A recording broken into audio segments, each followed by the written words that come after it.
Assalamualaikum warahmatullahi wabarakatuh. Di sini saya akan mempresentasikan tentang materi belajar dan pembelajaran PSI atau abad 2021.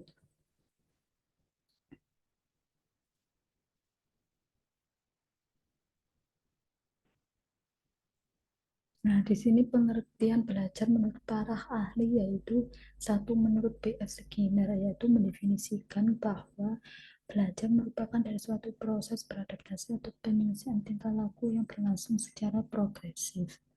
Kedua, menurut Carl R. Roger mendefinisikan bahwa belajar merupakan prinsip yang bertumpu pada kebebasan dan perbedaan individu dalam pendidikan.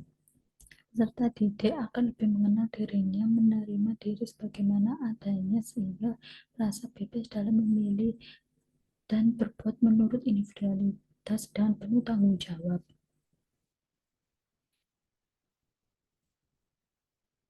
Pengertian pembelajaran menurut para ahli. Satu, menurut Kimber Germasi, mendefinisikan bahwa pembelajaran adalah suatu perubahan perilaku yang relatif tetap dan merupakan hasil praktek yang diulang di mana subjek belajar harus dibelajarkan bukan diajarkan. Sedangkan menurut Robert Banjung mendefinisikan bahwa pembelajaran adalah perolehan suatu mata pelajaran atau perolehan keterampilan melalui pelajaran pengalaman atau pengajaran. Nah, sedangkan menurut pandangan saya, yaitu menurut pendapat saya mengenai belajar merupakan suatu hubungan dari stimulus dan respon, di mana peserta didik akan beradaptasi atau penyesuaian terhadap dirinya dalam pendidikan. Dua, menurut pendapat saya mengenai pembelajaran merupakan pemerolehan dari suatu mata pelajaran atau pemerolehan keterampilan melalui pelajaran.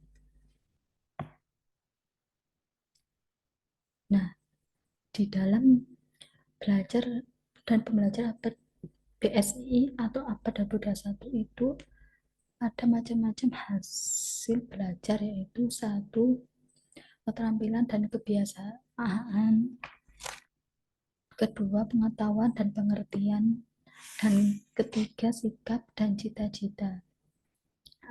Keterampilan dan kebiasaan.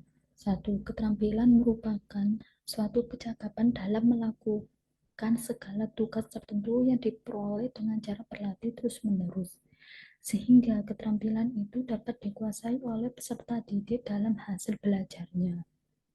Dua, kebiasaan merupakan suatu perilaku yang sering dilakukan oleh siswa atau peserta didik dengan cara berulang-ulang dalam mengikuti pelajaran dan menyelesaikan tugas pelajarannya. Kedua, pengetahuan dan pengertian. Dalam pengetahuan belajar, itu merupakan proses belajar dari berbagai pengetahuan baru secara terencana yang bertujuan untuk menguasai materi pelajaran yang melalui kegiatan yang berupa eksperimen dan investigasi.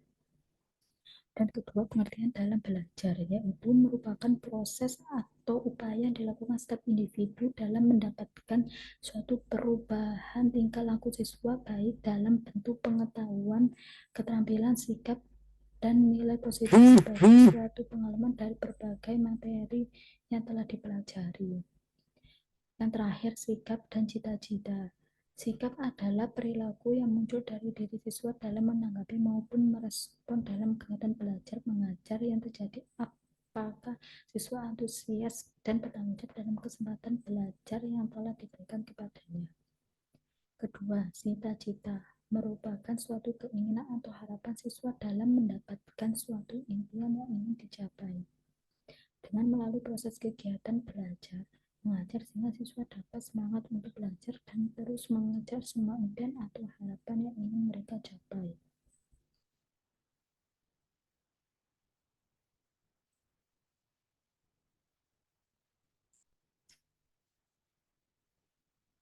Dan yang terakhir, faktor-faktor yang mempengaruhi hasil belajar, yaitu ada tiga. Satu, keadaan fisik atau jasmani siswa. Dua, kecerdasan atau inteligensi siswa. Dan terakhir, bakat, minat, dan motivasi siswa. Nah, di dalam faktor mempengaruhi hasil belajar itu ada dua faktor, itu faktor internal dan faktor eksternal. Faktor internal, satu, keadaan fisik atau jasmani siswa. Faktor ini sangat berpengaruh dalam pembelajaran. Misalnya, seorang siswa memiliki gangguan kesehatan pada mata minus, maka siswa tersebut akan berpindah posisi tempat duduk. Siswa dalam gangguan kesehatan mata minus akan kesulitan dalam mengikuti pembelajaran, terutama pada guru yang harus menggunakan papan tulis di depan kelas. 2. Kecerdasan atau inteligensi siswa. Tingkat kecerdasan atau inteligensi seorang dapat diukur dari tes IQ secara umum. Siswa yang memiliki tingkat inteligensi yang tinggi akan lebih mudah untuk mengikuti proses pembelajaran di kelas dan mampu menunjukkan hasil belajar yang baik. Sebab siswa yang memiliki tingkat kecerdasan yang berbeda-beda. 3. Bakat, minat, dan motivasi siswa.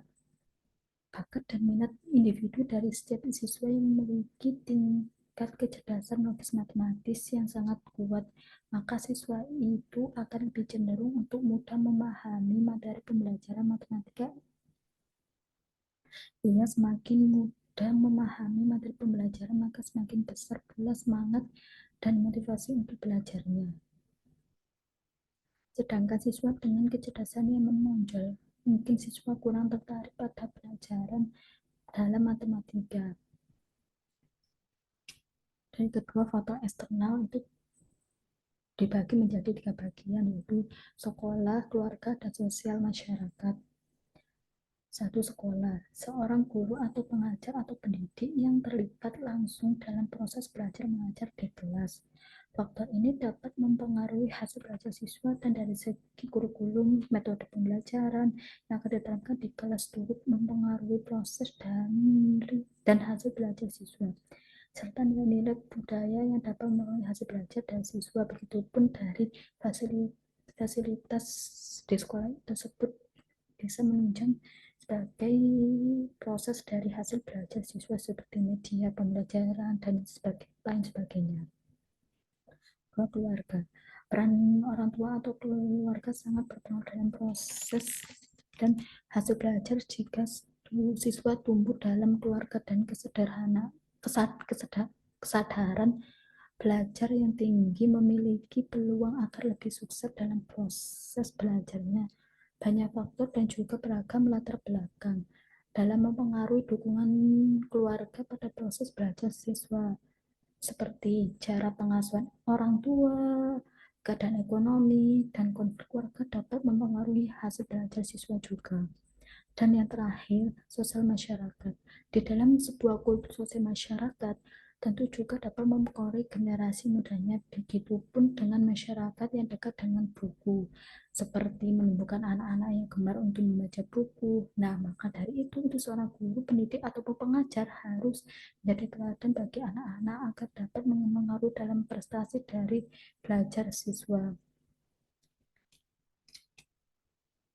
Terima kasih atas perhatiannya dalam presentasi saya. Nah, di sini saya punya motivasi untuk kalian, yaitu teruslah berusaha karena usaha itu kunci dari keberhasilan. Sekian dari saya. Wassalamualaikum warahmatullahi wabarakatuh.